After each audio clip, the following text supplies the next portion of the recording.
오늘 강사님은 이 분야의 아주 전문가이십니다. 조주희 목사님이신데 여성 이름인데 씩씩한 남자십니다. 성함교회 오랫동안 심하시고요. 은평 지역에서 학교 살리는 일들, 구청에 사는 일들 늘 협력을 하시고 토요학교도 운영을 하시고 가장 이제 지역사회 속에서 교회가 역할하는 것들 모범적으로 하셔서 많은 방문자들도 있고 그렇습니다. 조주희 목사님 지금 평양로에 노회장으로 수고도 하시고요. 이제 조주희 목사님 나오실 때 박수로 환영하겠습니다. 저에 대해서 조금 소개를 하는 게 좋을 것 같아서요. 저는 몰랐는데, 제게 들리는 소문 때문에 알게 된 건데요. 보수 계통의 목사님들은 저를 진보주의자라고 부르고, 진보주의 계통의 목사님들은 저보고 보수주의자라고 부르는 그런, 신학적 지평을 가지고 있습니다. 본래, 저는 합동 측에서 자라났습니다. 지금 제가 자란 교회가 충청남도 서천이라는 곳에 있는 교회인데 지금 118년 정도 됐거든요. 저희 집안이 이제 세운 교회예요. 그 근처 군산이라고 하는 도시가 있는데 거기는 전라북도인데요. 거기에 영명학교라고 해서 선교사님들이 제일 처음에 들어오셔서 장로교 본부를 거기다 세우셨어요. 북장로교 본부가 거기 있어가지고 그 선교본부에서 영명학교를 세웠고 그곳에서 저희 증조 할아버님이 이제 예수를 믿으시고 평신도로서 교회에서를 집에서 시작을 하셔가지고 목사는 제가 4대째인데 목사는 처음입니다. 그 위로는 다 그냥 평신도 생활을 하셨고요. 그런 신학적 바탕이 있어서 그런 것 같기도 하고요. 그러면서 한국 교회가 이제 여러모로 어려움을 겪어가면서 한국 교회에 대한 고민들이 또 진보적인 관점으로 제가 고민을 털어놓으면 저 진보주의자인가 뭐 그런 말씀들을 하시는 것 같아요. 그래서 몇 가지 여러분들과 오늘 시간은 고민하는 시간이다 그렇게 생각을 하시면 좋겠고 저 목사의 고민이 나의 고민이 될 수 있을까 하고 또 우리 교회의 고민이 될 수 있을까 그렇게 생각을 해보시면 좋겠습니다.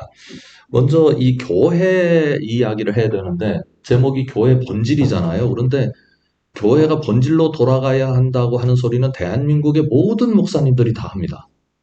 그런데 그 본질이 뭔지는 얘기하시는 목사님들이 없어요. 그러니까 본인들이 옛날에 하셨던 목회적 열심, 교회적 열심을 본질로 이해하시는 분들이 굉장히 많은 것 같습니다. 그런데 교회를 얘기하려면 두 가지 얘기를 해야 됩니다. 첫 번째로는 제도적 교회를 얘기해야 하는 거죠.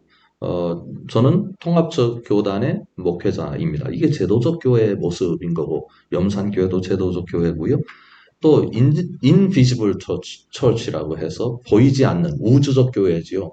예수님으로부터 출발해서 지금까지 온 세상에 교회라는 개념을 가지고 함께 하나의 교회 안에 있는 그런 교회론을 의미합니다. 그러니까 시대와 지역과 제도를 넘어서는 교회지요. 그런데 우리가 지금 고민하는 건 이 인비지블 처치가 아니라 제도적 교회를 얘기하는 겁니다. 그래서 많은 분들이 본질 얘기를 하면 초대교회로 돌아가자 그럽니다. 그런데 초대교회로 돌아가자는 말이 굉장히 잘못된 사고입니다. 첫 번째로 초대교회는 아직 덜 발달된 교회입니다. 조직도 없었고 교회가 무엇인지도 잘 몰랐습니다. 그저 모여서 주님을 따르는 걸 기뻐하는 정신은 참 훌륭했지만 그러나 세상 속에서 교회가 어떻게 존재하고 어떤 방식으로 사람들과 교감하고 또 어떤 방식으로 교회가 성장해야 되는지를 잘 몰랐어요. 그러니까 초대교회는 모르는 상태에서 많은 경험들을 해가면서 배워왔으니까 오히려 초대교회 이후의 교회가 교회론적인 측면에서는 더 온전한 교회라고 말씀드릴 수 있고요. 두 번째로는 이 부분이 이제 가장 큰 문제인데 초대교회는 굉장히 이상적인 교회라고 생각을 합니다. 여러분도 그러신가요? 한번 제가 말씀을 드려볼까요? 초대교회의 첫 번째 교회에서 사망 사건이 일어납니다. 아나니아와 삽비라입니다. 왜 죽었나요? 예, 공유 재산을 다 하기로 했는데 본인은 숨겨놓고 하나님 앞에서 거짓말해서 그러니까 초대교회 교인이잖아요. 아나니아와 삽비라는. 초대교회 교인이 된다고 하는 게 쉬운 일이 아니었거든요. 그 당시에서는 완전히 마이너리티의 저 끝으로 가는 건데 그런 손해를 다 각오하고 교인이 되었는데 그 사람이 거짓말 하잖아요. 그게 초대교회 모습이에요. 그리고 초대교회에서 치사한 싸움이 일어납니다. 뭔지 아십니까? 헬라파 과부들과 히브리파 과부들을 구제하는데 누구네 더 많이 줬다고. 그것 때문에 교회에 싸움이 일어나서 생긴 제도가 집사라는 제도입니다. 그러니까 지금 우리가 경험하는 그 지지부진한 교회 모습들을 다 가지고 있다고요. 그뿐만 아닙니다. 고린도 교회에 쓴 편지가 고린도 전후서잖아요. 그런데 고린도 전후서를 신학자들이 뭐라고 하느냐면 오고 오는 교회가 가진 모든 문제를 고린도 교회가 다 가지고 있었다. 그렇게 얘기를 합니다. 그러니까 초대교회는 문제가 없었기 때문에 그런 교회로 돌아가자라고 하는 건 뭔가 잘못된 생각을 가지고 있는 거죠. 그런 면에서 우리가 좀 고민을 해야 할 거고요. 이제 제도적 교회라고 하는 이야기를 좀 풀어보면 제도적 교회에서 우리가 관심을 두어야 할 게 제도화의 딜레마입니다. 그러니까 어떤 공동체가 생겼어요. 그런데 공동체가 생기면 공동체가 유지되기 위해서 반드시 그 공동체를 담을 그릇이 필요합니다. 이게 교회 제도지요. 그런데 그릇이 생겨가지고 제도화 되잖아요. 그러면 제도화가 교회가 가진 운동성을 이렇게 잡아냅니다. 더 이상 확대되지 못하도록 움켜쥔다고요. 여러분 한번 보십시오. 저희 교회도 내년에 항존직분자 피택 선거를 해야 되는데 항존직분자 피택 선거 어떻게 합니까? 무기명 투표로 다수결에 의해서 하죠. 다수결이 성서의 뜻일까요? 성경이 가르치는 뜻일까요? 제비뽑기입니까? 그래서 어느 교단에서는 제비뽑기 하다가 3년 하다가 그것도 그만뒀어요. 부작용이 생겨서요. 그러니까 제도화 되었기 때문에 어쩔 수 없이 무기명 다수결주의를 채택할 수밖에 없습니다. 그 민주적인 체제를 채택한다고요? 그러면 민주적인 체제가 결국은 하나님의 뜻을 가장 잘 반영하고 있느냐 하는 건 또 다른 문제예요. 내일 아침에 제가 말레이시아에 있는 SIB라는 교단의 목회자들하고 그 목회자가 모시고 온 한국 탐방을 위해서 오신 팀하고 이제 만나는 시간이 있는데요. 무슨 질문을 할지 굉장히 두렵긴 합니다. 그런데 그 SIB 교단 말레이시아에서 굉장히 큰 교단입니다. 말레이시아는 우리보다 기독교 역사가 한 300년이 더 넘습니다. 여러분 말레이시아가 옛날에 기독교 국가였다는 거 알고 계세요? 이슬람한테 먹혔어요. 그런데 이 말레이시아 교단의 그 교단을 선교한 그 네덜란드 사람들일 거예요. 그 사람들이 선교를 했는데 목회자들이 선교를 하지 않고 평신도들이 선교를 했습니다. 그래서 굉장히 평신도의 운동성이 좋은 교회예요. 그런데 평신도 운동성이 좋은 교회인데 이게 제도화되니까 평신도들이 교회를 또 이렇게 움켜잡고 있어요.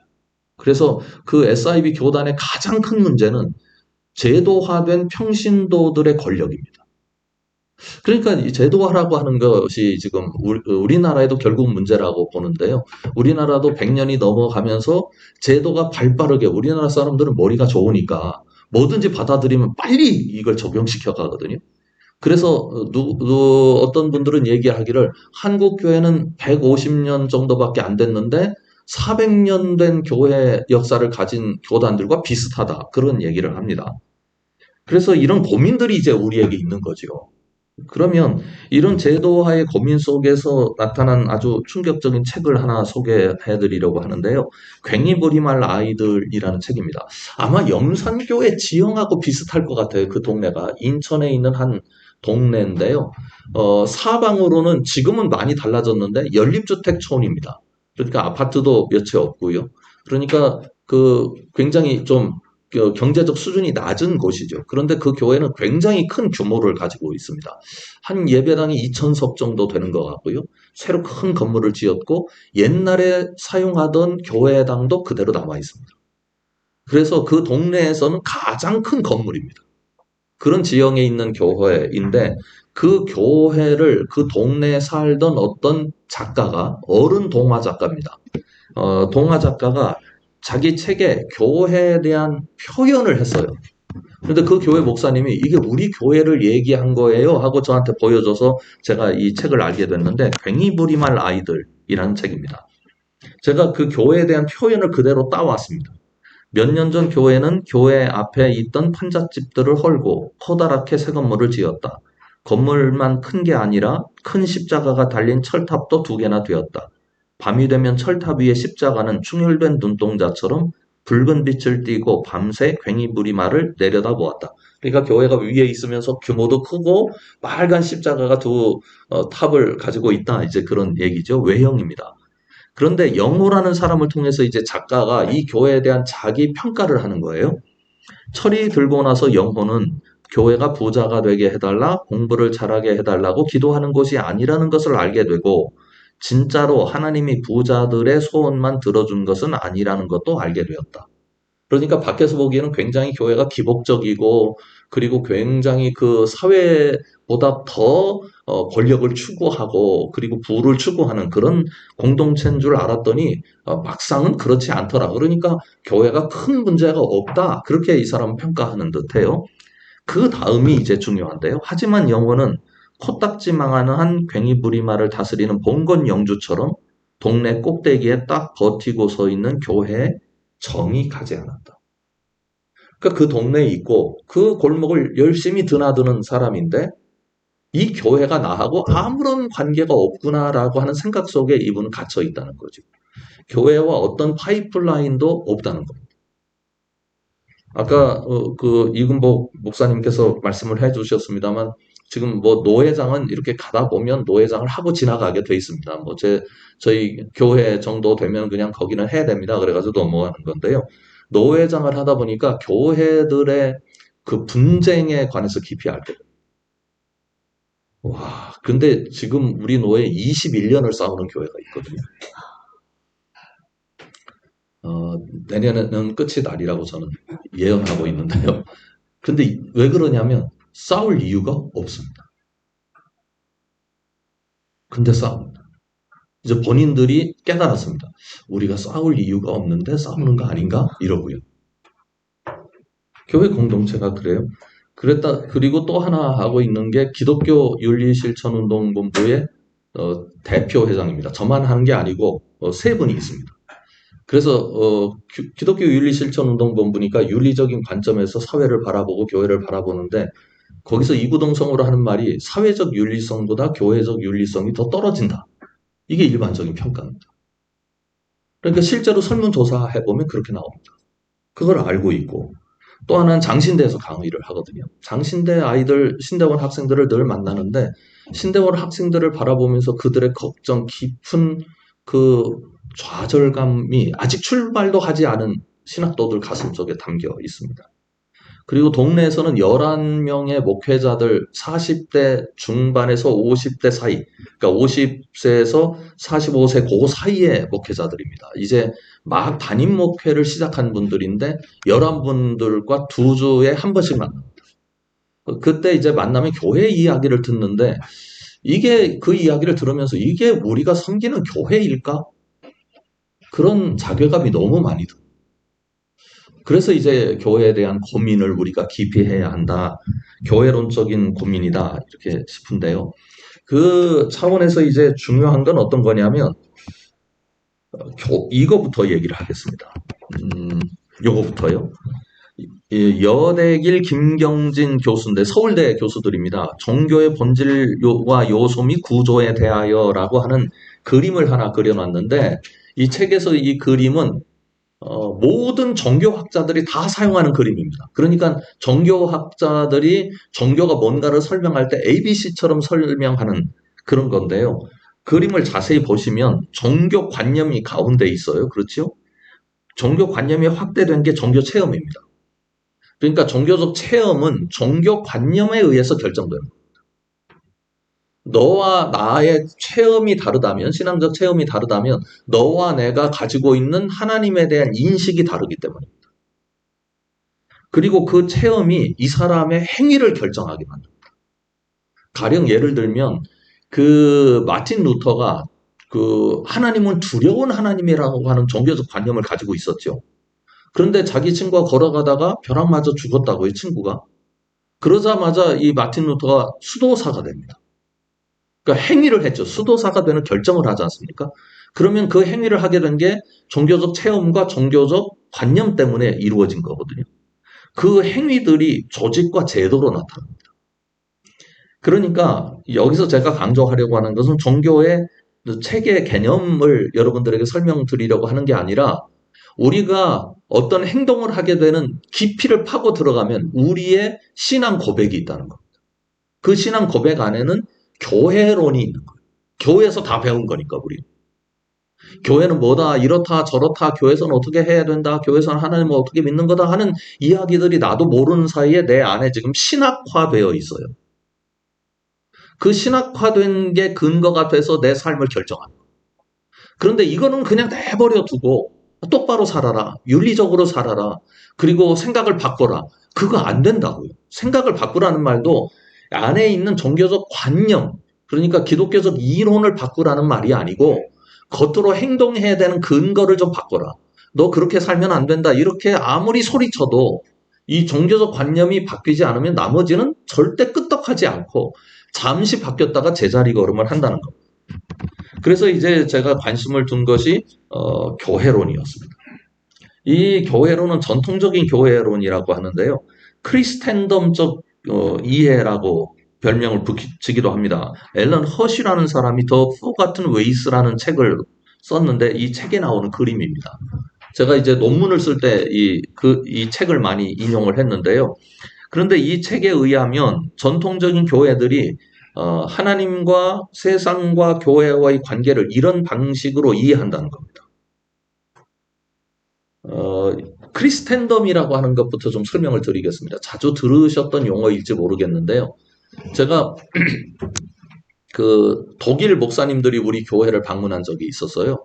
그래서 이제 한 이틀 정도 같이 시간을 보냈는데 그때 독일 목사님이 오셨을 때 제가 질문을 했습니다. 목사님은 어떤 교회에서 목회를 하세요? 그랬더니 어느 지역에 있는 어떤 교회라고 그래요. 그래서 그러면 실례지만 교우들은 얼마나 되세요? 목양해야 되는 대상은 얼마나 되세요? 그랬더니 3만 명이래요.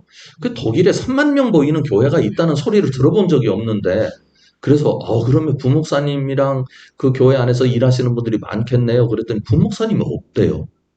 그래서 당신은 슈퍼파워를 가지고 있다고 어떻게 3만 명을 다 하냐 그랬더니 그 동네가 다 자기네 교회래. 이게 어떤 거냐면 서구는 특별히 유럽은 그냥 지역이 한 교구예요. 그래서 독일 같은 경우는 8% 종교세를 내지 않습니까? 종교세를 카톨릭에 내기도 하고 개신교에 내기도 합니다. 또 다른 소수 종교도 있긴 합니다만 개신교에 내는 8%의 종교세로 교회가 운영되는 겁니다. 그리고 8% 종교세 내는 사람들에게 학교를 제공하고 그 다음에 결혼식, 뭐 성인식, 무슨 장례식, 그 집안의 대소사, 사회복지적인 모든 내용들을 교회가 관리해 줍니다. 그러니까 교회들이 3만 명이라고 하는 건 맞는 얘기입니다. 그래서 몇 명이나 그럼 예배 나오세요? 그랬더니 25명 나오신다고.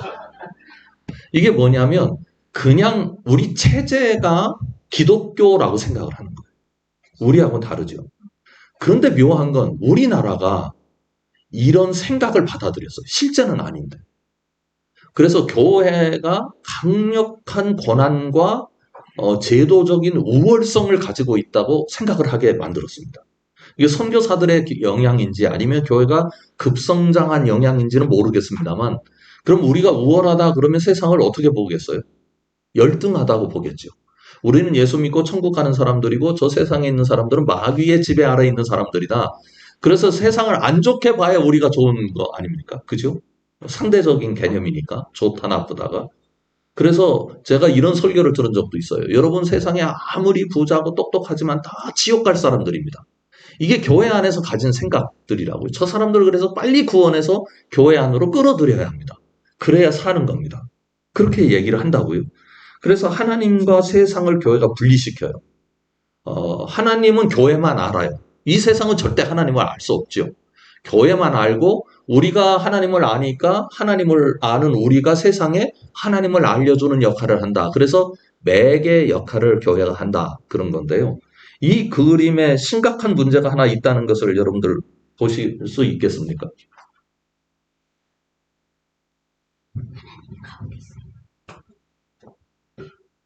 그렇죠. 좀 이상하긴 하죠. 왜 그러냐면 세상의 주인이 누굽니까? 하나님이시죠.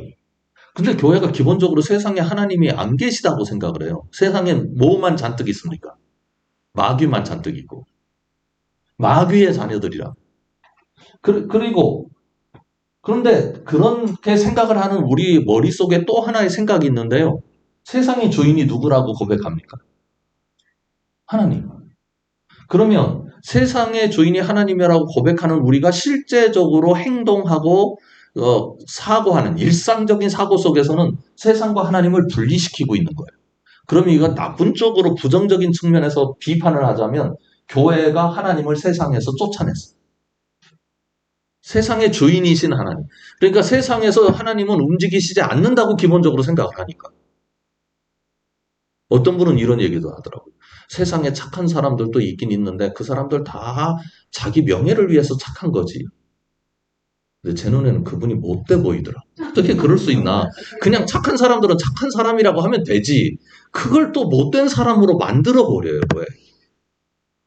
그러니까 하나님이 세상에서 역사하신다고요. 역사 속에서 통치하시고 그리고 세상을 하나님의 뜻대로 이끌어 가시는 것을 우리가 다 믿는데 그런데 교회가 오히려 하나님과 세상을 분리시켜서 세상으로 하여금 하나님이 없는 것처럼 생각하게 만드는 그런 일들을 해왔다고 볼 수 있습니다. 그 이유가 우리나라가 종교성이 강한 민족이어서 그동안에 고등 종교가 이미 우리나라를 지배하고 있었기 때문입니다. 불교가 지배했죠. 또 유교가 지배했죠. 그러면 기독교가 와서 포교를 하려면 유교와 불교를 거부하게 만들어야 하잖아요. 그러니까 대척점에 자꾸 세상을 놓는 거죠. 불교적 세상, 유교적 세상이니까 대척점에 놓는 것이 성서를 왜곡시키게 되는 결정적인 상황적 원인이 됐습니다. 우리 속에 이런 게 굉장히 강해요. 굉장히 강합니다. 그래서 가령 예를 들면 어떤 사람이 그 가요를 해요. 교회 안에서. 그러면 교인들이 대부분 뭐 교회 안에서 저런 노래를 하나 그런 생각 갖지 않겠습니까? 그런데 이 사람이 노래방에 가서 가요를 하는 건 누가 뭐라고 할까요? 안 하겠죠. 근데 이 사람은 똑같은 사람 아닙니까? 어디만 달라요? 장소만. 그러면 어느 장소에서 하는 건 죄고 어느 장소에서는 죄가 아니다. 이게 이분법적인 사고인 거죠. 그렇죠? 그래서 그 하나님과 백성과의 상호관계 이 부분은 거룩한 부분이고 개인적으로 교회와 세상과의 상호관계는 이거는 거룩한 부분이 아닌 거죠. 그래서 교회가 예산이 줄면 세상을 향한 모든 예산을 다 끊기 시작합니다. 왜냐하면 뭐는 지켜야 되고 거룩한 건 지켜야 되고 거룩하지 않은 건 안 지켜도 된다고 생각을 하기 때문이죠. 이게 그래서 이분은 이런 생각이 전 세계 교회를 지금 문제에 휘말리게 만드는 결정적인 원인이다. 지금 우리나라만 교회만 그런 게 아니거든요. 제 후배가 시카고에서 목회를 하는데 백인 교회 목회자입니다. 백인 교회인데 185년 정도 된 교회예요. 근데 교인들이 한 40명 정도 남아 있습니다.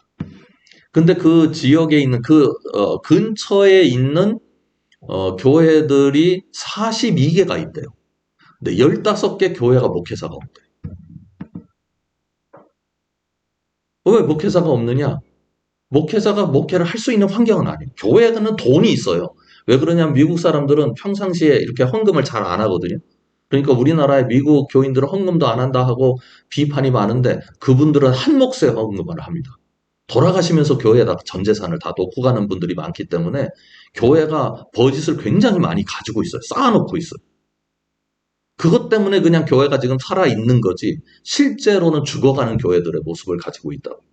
뭐 유럽 교회도 마찬가지고 우리나라 교회도 마찬가지고 어느 나라 교회든 지금 비슷한 상황이고 아프리카의 일부 교회와 저 남아메리카의 일부 교회가 성령적인 굉장히 강한 그런 그 교회론을 가지고 있는 교회들이 좀 일을 하고 있는데요. 그런데 거기는 교인들은 많아요. 온두라스 같은 경우는 찬양 집회를 하면 체육관 같은 데서 보통 하는데 한 5만 명이 모인대요. 근데 그분들은 또 그리스도의 뜻대로 살지는 않아요. 그냥 그게 좋은 거예요. 그러니까 이렇게 된 거는 결정적으로 교회론의 문제가 있다. 그러니까 개신교가 가진 교회론을 얘기하는 거예요. 그래서 어떻게 가야 되느냐? 이 지점에 대한 새로운 발견이 있어야 한다는 거죠. 하나님과 교회와 세상이 이렇게 나란히 분리되어 있는 게 아니라 이 교집합이 있다는 거죠. 여기 하나님과 교회가 만나고 세상과 교회가 만나고 세상과 하나님이 만나는 이 부분에 대한 발견을 해야 한다는 겁니다. 교회론적인 수정이 필요하다는 거죠. 그 중에 이제 첫 번째가 가장 중요하다고 보는데요. 그건 어떤 거냐면 하나님 안에서 모두가 하나의 그 은혜 아래에 있고 통치 아래에 있다는 겁니다. 뭐 쉽게 말씀드리면 비가 오면 교회는 비가 안 오고 세상만 비 오는 법이 없고 그 교회는 비가 오는데 세상에는 안 오는 법이 없다는 거죠. 경제적으로 힘들면 세상도 힘들고 교회도 힘들고 똑같은 통치 아래에 있다라고 하는 겁니다. 두 번째로는 그래서 일상의 성화가 이루어져야 한다는 거죠. 요거 하나만 더 설명하고 여기는 넘어가겠는데 일상의 성화라고 하는 게 재밌는 겁니다. 성화는 누구와의 관계 속에서 이루어집니까? 하나님과의 관계 속에서 이루어지죠. 그런데 성화의 현장은 어디입니까? 세상입니다. 그렇죠? 세상이죠. 또 말씀하셨던 것처럼 교회도 있습니다. 그러니까 세상과 교회가 만나죠. 하나님과 또 교회가 만나고요. 그런데 그 일상의 성화의 현장에서 기독교인들을 바라보는 사람들은 누굽니까? 세상 사람들이죠. 직장에서 어떻게 살아가느냐. 그 세상 사람들이 저 그리스도인인데 저 사람은 어떻게 사느냐. 그걸 바라보고 그리스도인답다 그러면 이분은 성화되어 가는 거죠. 제가 우리 교회 그 부임해서 얼마 안 됐을 때입니다. 한 3년 정도 됐을 때인 것 같아요. 저는 이제 오래된 기독교 전통 속에 있기 때문에 이렇게 언어들이 그 일반 언어들이 좀 부족한 것 같아요. 그래서 그냥 애들이 장난삼아 하는 언어를 잘 사용하지 않는 편인데 그날은 웬 생각이 있었는지 그 당시에 쓰던 용어인데 여러분 그리스도인들은 직장에서 땡땡이 치면 안 됩니다. 설교 시간에 이렇게 제가 얘기를 했대요. 그런데 장로님이 반하셔가지고요. 그것 때문에 우리 목사님 최고라고 자랑하고 다녔더라고요. 노회 가서 우리 목사님이 직장에서 땡땡이 치지 말라고 했다고. 이게 성화의 모습 아니겠습니까? 그리스도인으로서 직장에서도 신실한 모습으로 살아가는 것. 그러니까 교회의 일원이 하나님과의 관계 속에서 세상이라고 하는 장에서 그리스도인 다움을 드러내는 것. 이게 이제 이 세 개가 결합된 방식이라고 볼 수 있는 거죠. 그래서 여기서는 모든 것에 주 되셨다는 말씀은 교회의 주이시기도 하지만 세상의 주이시기도 하시다. 그래서 우리 교회가 좀 기도부터 달라져야 될 것 같아요. 제가 그 미국에서 공부하는 동안 가장 많이 놀랐던 것 중에 하나가 뭐 미국 교회가 다 훌륭한 건 아닙니다만 제가 다니는 교회는 훌륭했거든요. 그 회중교회라고 하는 교단에 속해 있는 교회였는데 그 기도의 내용이요. 와, 우리는 입만 열면 하나님 보고 달라고 하는구나. 뭐 좋은 것도 하나님께 영광을 돌리게 해 주십시오. 끝날 때는 하나님께 영광을 돌립니다 하면 되는데 하게 해 주십시오. 그 왜 다 달라고 할까? 그거 그냥 저는 의식이 없이 그냥 저도 그렇게 기도했거든요. 그랬더니 미국에 가니까 달라는 말이 없는 거예요. 대표 기도에. 하나님 영광을 받으십시오. 하나님 우리가 찬양을 올려드립니다. 우리가 하나님 때문에 기뻐합니다. 이런 이야기들이 기도 속에 담겨 있는 것을 보면서 와, 참 많이 좀 수정이 돼야 되겠구나 하는 생각이 듭니다. 그래서 이런 이제 상황 속에 있다 보니까 교회의 성장이 굉장히 중요한 목표지요. 교회가 이제 성장을 하는 게 굉장히 중요한 목표여서 성장을 하기 위한 전략으로 사람들을 교회 안으로 끌어들여야 되지 않습니까? 영어로 돼 있어서 좀 죄송한데 이런 교회 스타일을 컨슈머 처치라고 그럽니다. 컨슈머 처치라고 하는 건 어떤 거냐면 장사하는 사람들이 고객들에게 우리의 상품과 우리의 가게, 우리의 회사가 훌륭하다고 알려줘서 그 매력을 느끼고 회사의 물건을 소비하게 만들고 회사에 취직하게 만드는 겁니다. 그래서 여기 중요한 단어가 하나 있는데 디스펜서라는 말이 있어요. 예. 그러니까 뭔가를 돈을 집어넣으면 나오는 거예요. 그래서 교회는 퀄리티 프로그램, 하이 퀄리티 프로그램을 만드는 게 중요합니다. 빌딩도 잘 지어야 하고, 뭐 교육제도도 좋아야 되고, 설교도 좋아야 되고, 찬양대 그 찬양도 화음을 잘 맞추고 리드미컬 해야 하지 그냥 엉망진창이면 사람들이 매력적으로 생각하지 않는 거죠. 그래서 어떻게 교회가 매력적인 공동체가 되느냐. 이게 attraction이라는 말을 영어로 쓰기도 합니다. 여기다가.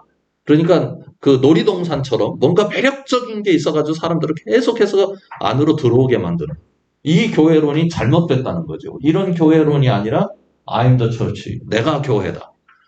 나 교회 간다. 너 어떤 종교를 가지고 있어? 그럼 나 교회 다녀. 이게 종교에 대한 설명이죠. 근데 잘못된 거죠. 그러니까 내가 교회인데 교회를 대상화시켜 놓고 내가 그 공동체에 소속되어 있다고 하는 게 자랑거리인 셈인 겁니다. 왜냐하면 거기는 매력적인 곳이니까. 그게 아니고 내가 교회다. 그래서 교회는 왜 오느냐? 세상에 가기 위해서 오는 거다. 그래서 우리를 하나님이 선교사로 부르셔서 선교 지원 본부인 교회 선교 훈련을 받고 감동을 받고 하나님이 주시는 양식을 얻어서 세상에 나아가서 사람들을 먹이고 사람들과 함께하고 그리고 교회 공동체를 통해서 하나님을 알 수 있도록 그렇게 함께하는 거다. 그러니까 여기는 교회에 가는 게 목적이라면 여기는 교회가 세상으로 가는 게 목적인 거죠. 왜 교회 오느냐? 가기 위해서 오는 거. 오기 위해서 오는 게 아니고요. 그래서 이런 그림을 머릿속에 그렸으면 좋겠습니다. 우리는 다 이런 그림에 익숙해 있습니다. 그냥 세상에서 오는 사람들 끌어들이는 거. 제가 한 번은 고신 교단에 그 강의를 하러 갔어요. 그런데 이 고신 교단 장로님들 수련회입니다. 그러니까 그냥 수련회에 온 거지 제 강의를 들으려고 온 건 아니시고 그래서 강의가 이제 여러 개 있는 중에 제가 이제 거기에 끼어서 강의를 하는데요. 고신 측은 굉장히 그 보수적인 교단입니다. 그런데 통합 측 목사가 왔다고 하는 게 벌써 좀 못마땅한 느낌이 있어요. 앞에 나가서 인사를 했는데 그런데 왜 이런 거 있잖아요. 이러고 듣는 거예요. 다들 이 느낌이 그래서 안 되겠다 싶어가지고 조금 이제 도전을 했습니다. 여러분 교회가 세상 덕을 봅니까? 세상이 교회 덕을 봅니까? 그랬더니 다들 세상이 교회 덕을 본다. 그럼 한번 따져봅시다. 교회 헌금이 들어오죠? 하나님께 드리는 예물이죠? 그거 어디서 가져옵니까? 어디서 가져옵니까? 불교인 것도 가져오고 다른 종교 사람들도 것도 가져오고 교회를 비판하는 사람들 것도 가져올 거요. 이게 하나님 거라고 갖다 드리죠. 그 다음에 여러분들은 다 전에 예수 믿기 이전에 어디에 계셨습니까? 세상에. 이제 이렇게 대답을 하시더라고요. 다시 질문하겠습니다. 교회가 세상 덕 봅니까? 세상이 교회 덕 봅니까? 에너지가 다 어디서 와요? 교회 에너지가. 세상에서. 하나님이 교회에 선물로 주시는 거죠. 하나님의 일을 시키기 위해서. 그러니까 결국은 세상이 지금 우리를 비판하는 것 중에 하나는 뭐냐면 우리 거 다 가져간 니네들이 왜 우리한테 안 오냐. 그리고 우리를 비판하고 우리를 정죄하느냐. 이게 지금 세상의 교회를 향한 질문이거든요. 전에는 그저 먹고 살기 바쁘고 그냥 뭐 이리저리 끌려다니는 거 바빴는데 이제는 전문가들이 되고 세상을 보는 눈도 높아졌고 학식이 높아지면서 교회에 대해서 그들의 본래 가르침대로 활동하고 존재하느냐에 관심이 있게 됐거든요. 더군다나 대한민국 교회가 20%에 다다르면서요 굉장히 심각한 하나의 문제가 있었습니다. 그건 어떤 거냐면 그 군에서 그 사단장님이 기독교인이잖아요. 그러면 가짜 기독교인들이 많이 생기기 시작합니다. 참모들도 다 예배드리러 나오고 뭐 그리고요 기독교인이어야 승진이 빠릅니다. 직장에서도 그랬습니다. 그래서 직장에서 무슨 얘기가 밑에 돌았느냐면 이제 기독교가 지배한다 대한민국. 그것이 이렇게 겉으로 확 터진 게 그 옛날에 이명박 시장 때 사건입니다. 서울시를 하나님께 드린다. 여러분 우리 교회 안에서는 이렇게 간증했잖아요. 우리 상사가 예수 믿는 분이어서 저를 잘 이끌어 주셔서 제가 하나님의 은혜로 승진했다. 그런데 예수 안 믿는 사람들이 보기에는 이게 뭐예요? 불공정한 경쟁인 거예요. 그래서 뭐 보소형 정부 이런 얘기가 그래서 나온 거예요. 강남 뭐 정부. 이런 얘기들이 나오게 되는 건 그러니까 우리가 여기에만 집중을 해서 어떻게 하면 교회에 많이 오게 만들 건가가 아니라 우리가 이제는 교회에서 어떻게 하면 세상에 그리스도인답게 나가게 만들 건가에 대해서 관심을 가져야 할 시기가 되었다. 이런 겁니다. 그래서 교회론적 전환이 필요하고 교회가 지금 어떤 상태에 있는지 교회의 자기 읽기도 필요하고 교회가 세상에 나가려면 전문성을 가져야 됩니다. 교회는 교회적 전문성을 가지고 있습니다. 요즘 신학교가 좀 달라지기 시작했는데요. 제가 신학교 다닐 때 전 82년부터 이제 신학교를 다니기 시작했는데 그 신학교 다닐 때는 교회 관리 요령만 배웠습니다. 한편은 신학, 그리고 한편은 교회 관리 요령. 그러니까 목회자들이 세상을 모릅니다. 관심도 없고 배우질 않았으니까. 그래서 세상을 모르는 목회자가 교인들을 교육을 했으니 교인들도 점점 세상을 몰라가고 더군다나 교인들에게 어떤 교육을 많이 했느냐면 예수 안 믿는 사람들 만나지 말아라. 연탄 제 옆에 가봐라. 연탄재 묻지. 검은 뭐 저 물감 옆에 가봐라. 묻지. 이러고 가르쳤다고요. 그러니까 계속 교회를 소위 전문적인 용어로 섬화시킨 겁니다. 세상과 이렇게 분리시키는 거죠. 아까 교회가 뭐가 가지 않았다고요? 정이 가지 않았어요. 따로 노니까. 세상이 있는데 다른 세계처럼 되어 있어서 이제는 교회가 세상적 전문성을 잃어버렸습니다. 그래서 세상으로 나아가려면 교회가 세상적 전문성을 가져야 합니다. 그것 때문에 이제 교회 안에 인문학 운동이 일어나기도 하고 목회자들이 모여서 이제 인문학 읽기를 하고 세상 읽기를 시작한 지가 한 20년, 길게는 한 30년 정도 돼간다 싶어서 앞으로는 많은 변화들이 있을 거라고 보입니다. 그래서 저희 교회는 컨설팅을 하기로 결정을 했습니다. 약 15년 전쯤에요. 세 가지 이유인데 첫째는 전문가의 도움을 받아야 되겠다. 교회가 잘 모르니까 세상을 잘 모르니까. 두 번째로는 전략적 접근이 필요하겠다. 그리고 세 번째로는 공동체의 과제로 여겨야 되겠다. 이게 무슨 얘기냐면 간단하게 말씀드리면 이래요. 우리가요. 우리 힘으로 변화는 안 돼요. 목사님이 아무리 외쳐도 목사님이나 그 안에 있는 교인이나 같은 지금 생각의 공동체거든요. 목사님이 그런 공동체를 만들어 놨잖아요. 그래서 생각의 변화가 일어나려면 목회자가 생각이 먼저 변화가 일어나요. 그래야 이제 교회가 일어나는데 목회자 혼자서는 교회 전체를 생각의 변화로 이끌어내지 못합니다. 그 정도 능력이 없는 게 아니라 그 정도 포션이 안 되는 거죠. 그래서 전문가들이 들어와가지고 공동의 목표를 가지고 교회론적 이해를 새롭게 해야 돼서요. 조금 이따 말씀드리겠지만 그 부분에 대한 그 준비를 철저히 했고요. 두 번째로는 이게 굉장히 전략적이어야 합니다. 여기에는 이제 경영학적인 사고도 도입되어야 하고요. 그리고 목회자 혼자서 변화된다고 변화되는 게 아니라 저 교회 전체 공동체가 같은 방향성을 가져야 돼요. 목회자도 거기를 바라보고 교우들도 거기를 바라보는 거기가 있어야 되는 건데 그건 교회 자체적으로 만들어내기 어려워서 14개월 동안 컨설팅 팀에게 그것을 맡겨드렸습니다. 그래서 네 가지 일을 합니다. 첫 번째는 교육입니다. 교육이 제일 어려운 부분이었는데요. 8개월 동안 14개월 중에 8개월 동안 교육을 통해서 생각의 전환, 믿음의 방향의 전환, 교회를 바라보는 눈의 전환을 시도했습니다. 그래서 매 주일 오후 예배 때마다 전문가들이 심지어 뭐 구청장, 그다음에 환경 전문가, 경제 전문가, 복지 전문가, 신학자들 다 달라붙어 가지고 생각을 이제 바꿔가는 작업을 해 나가게 된 거죠. 그 기간 동안 저도 변화의 대상으로서 그분들을 경청하면서 제 안에 이 신앙적인 그런 방향성들을 바꿔가는 일을 했습니다. 두 번째로는 교회가 세상을 가려면 어떤 걸 해야 되느냐면 교회도 알아야 되고 세상도 알아야 되는데 교회가 교회를 몰라요. 객관적으로 교회를 바라볼 수 있는 눈이 교회 안에 없는 거죠. 그래서 전문가가 와서 교회를 분석해가지고 여러분의 교회는 지금 이 모양입니다 라고 보여줘요.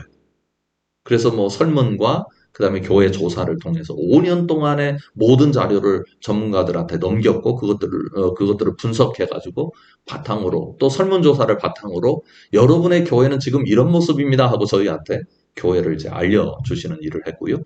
여러분의 교회가 존재하는 이 지역은 이런 곳입니다 하고 1.5km, 그러니까 지름으로는 3km 정도 반경을 그려가지고 일반 조사와 설문조사를 통해서 여러분은 지금 이런 지역에 살고 있습니다. 이런 지역은 이런 고민이 있고 주민들은 어떤 모습으로 살아가고 어떤 문화를 가지고 있고 어떤 건 공급이 잘 되고 있는데 어떤 건 수요는 많은데 공급이 안 되는 부족한 부분들이 뭐가 있고 경제적인 정도는 어떠하고 이런 내용들을 전부 다 분석을 해서 설문과 일반 조사 기법을 통해서 교회 앞에 발표를 했습니다. 그래서 이것을 이제 사업으로 만들어 가는 거죠. 그런데 시범 사업을 만들어서 우선 운영 능력을 체킹해 봤죠. 그런데 이거를 해 나가는 과정에서 조직이 중요했습니다. 세 가지 조직이 함께 움직였는데요.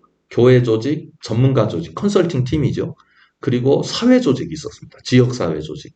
회의비 드리고 그다음에 식대 드리고 그리고 회의 참여해줘서 고맙다고 뭐 하여튼 사례를 해가지고 그 동장님을 비롯해서 그 지역의 소위 오피니언 리더들이라고 할 수 있는 그 부녀 회장님 또 무슨 그 지역에 말개나 하시는 분 이렇게 조사를 해가지고 한 7, 8분 모임을 만들어서 세 조직이 서로 연결돼서 움직였습니다.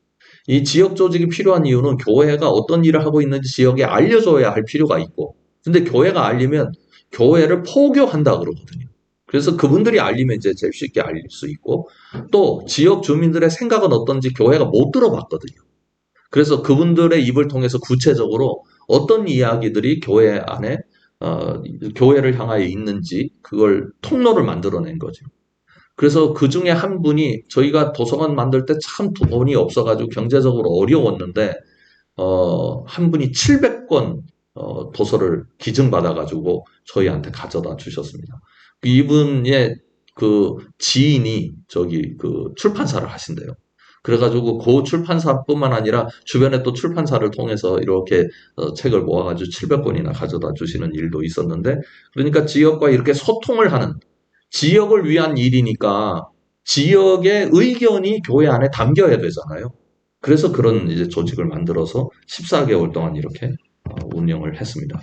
그래서 최초로 생긴 것들이 이제 이렇게 4개의 사역인데 이 4개의 사역은 여러분들이 다 아실 만한 사역들이에요. 근데 제가 이제 말씀드리고픈 건 어떤 거냐면 이 4개의 사역을 하는데 저희 교회에 방문을 하는 분들이 많아요. 최초로는 이제 한겨레 신문을 통해서 알려지게 됐는데 그러다가 이제 큰 교회들이 또 많이 오세요. 그런데 다들 기분 나빠해요. 왜 그러냐면 이게 큰 교회도 아닌데 왜 이 교회를 와서 우리가 이걸 봐야 되느냐. 이제 그런 거거든요. 그 이유는 뭐냐면 이걸 저희들이 하고 싶어서 한 게 아니라 그 객관적인 조사를 통해서 주민들의 욕구를 반영한 사역입니다. 가령 예를 들면 방과후 교실은 우리 맞벌이 부부들이 많아요. 그런데 오후에 애들 관리해줬으면 좋겠어요. 그 다음에 바오밥나무 카페는 우리 동네에 사랑방 같은 공간이 있었으면 좋겠어요. 그런데 카페에 가려니까 비용이 너무 많이 들어요. 조금 덜게 드리고 여성들 같은 경우는 집에서 설거지 하다가 나와도 부끄럽지 않은 공간이었으면 좋겠어요. 그런 거죠. 그 다음에 5공 작은 도서관은 어른 도서관은 그래도 좀 있는데 어린이들이 안전하게 부모 없어도 책을 읽을 수 있는 공간이 필요해요. 그래서 작은 도서관을 만들었고요. 안부 사역은 어른들이 이제 세상을 떠났는데 발견되지 않는 일들이 너무 많이 일어나서 일주일에 한 번씩 전화라도 해서 이분이 지금 먹고 저 식사를 하시는지 편찮으신 데는 없는지만이라도 구청에다가 좀 알려주시면 전문기관들과 연결될 건 아닙니까? 이렇게 가지고 이제 연결이 됐고 이제는 지금 그런 분들에게 밑반찬을 제공하는 사역을 합니다. 그러니까 이 모든 일들이 지역이 해주세요 하는 것에 대한 교회의 반응이었다는 겁니다. 이렇게 되다 보니까 이제 세상이 원하는, 그러니까 우리는 이게 필요한데 이게 제공되지 않으니 교회가 좀 나서서 해주세요 하는 것에 대해서 교회가 응답을 하니까 더 많은 욕구들이 들어오기 시작했어요. 그 당시에 청소년 자살 문제가 우리나라에서 아주 심각한 문제로 대두되기 시작했습니다. 그래서 교장 선생님들이 구청에다 대고 우리 학교 좀 도와주세요. 학교가 지금 너무너무 힘듭니다. 그렇게 얘기를 시작했고, 그러니까 구청이 저희 지역에 이제 손다림 목사님이라고 총회장 하신 분이 계신데, 그분이 이제 우리 지역에서 굉장히 오랫동안 목회를 하셨고, 지역사회와 관계가 좋으셨거든요. 그분에게 말씀을 해주셔가지고, 그 지역에 있는 교회들이 모여가지고, 저와 손다림 목사님하고 중심이 돼서, 이제 학교를 돕는 그런 프로그램들을 만들어냈습니다. 학교를 돕는데 교회는 종교기관이니까 직접 도울 수 없잖아요. 그래서 제3의 기관을 세워가지고, 학교 전문기관, 그러니까 교육 전문기관이 학교를 도울 수 있도록, 그리고 교육 전문기관을 저희가 서포트 해드리고요. 이렇게 해서 이제 생긴 게 좋은 학교 만들기 더불어 배움 이런 기관들입니다. 그러면서 이제 학교와 여러 가지 사역이 확대되면서 뭐 은평구, 그다음에 서울시 교육청, 뭐 서대문구, 마포구 이런 지역 사회의 그 기관들과 행정기관들과 협력이 됐는데, 왜 그러냐면 서부교육청 산하의 구가 세 구더라고요. 그게 뭐 산하는 아니지만 그 범위가 그렇습니다. 그래가지고 같이 협력해서 학교 문제를 풀어가기 시작을 했고요. 그러면서 마을 아이들에게 무엇을 또 제공할까 하는 이야기들이 생기면서 이런 많은 사역들이 이루어지게 된 겁니다. 그래서 교회와 지역사회가 이제 굉장히 많은 그 교류가 일어나고 함께 그 일들을 해가는 그런 상황이 되어서, 저도 이제 그 은평구를 많이 드나들게 되고, 또 구청장과도 또 교육 전문가들과 문화 전문가들과도 상의를 하고, 뭐 그런 일들이 일어나서, 가령 뭐 우리 동네 키움센터 여기 생겼지 않습니까? 이게 저희 교회에서 있는 마을 학교하고, 그리고 저 방과후 교실을 연구해서 논문을 썼고, 그 논문 쓴 결과로 이런 게 필요하다 생긴 게 이제 키움센터입니다. 그래서 서울시 교육청하고, 교육자원부하고, 교육부하고, 그 다음에 여성가족부하고, 그 다음에 복지부, 이 세 부가 공동 연구를 해가지고 써는 건데, 그러면서 이제 계속해서 뭔가 확대돼서 요즘은 출산운동까지 이렇게 확대되고 있는 상황이라고 볼 수 있습니다. 제가 여기서 느낀 건 한 가지입니다. 오히려 세상은 교회를 향해서 열려 있구나. 오히려 교회가 닫아놓고 이거는 되고 저거는 안 되고 하는 거를 우리가 너무 많이 만들어 놔가지고 세상이 접근하는데 굉장히 그 부정적으로 반응을 하는 공동체처럼 돼버려서, 그리고 또 하나 그 심각한 게 있더라고요. 이 목회자들도 마찬가지고 그리스도인들도 마찬가지인데 자꾸 세상 사람들한테 가르치려고 그래요. 그래서 안 만나려고 그래요. 예수 믿는 사람들하고 얘기를 안 하려고 그래요. 왜 그러냐면 니네 우리 얘기 들어? 이렇게 나오거든요. 입장이 기본적으로 그래요. 그래서 좀 교회들이, 목회자들도 성도들도 경청운동 좀 했으면 좋겠어요. 저 사람들이 도대체 왜 교회를 비판하는, 속이 부글부글해도 우리가 그렇게 나쁘지는 않거든요. 저는 이 파이프라인이 문제라고 생각을 해요. 언어 소통도 잘 안 되고, 제가 그 소만교에서 뭐 논문을 써달라고 그래가지고 저하고 신학자 한 분하고 또 그 언론 전문가하고 논문을 하나 쓴 과정에서 알았는데, 기독교가 어느 정도로 지금 언어가 문제가 있느냐면 통역이 필요하대요. 동아일보 편집국장이 그랬어요. 기독교가 하는 여러분 TV 틀고 뭐 신문을 보거나 인터넷을 뒤져보면 사회적 문제가 일어날 때 신학자나 목회자의 얘기가 있던가요? 없습니다. 그래서 왜 없느냐고 제가 질문했더니 못 알아듣는데요. 세상 사람들이 다 교회적 용어만 사용하니까. 그러니까 사회 사람들이 알아들 수 있는 언어 치환부터 해야 된다. 기독교가 그런, 그래서 우리 이거 통역이 필요하구나. 그런 세상이. 왜 그러냐면 안 듣고 우리 얘기만 해서 그래요.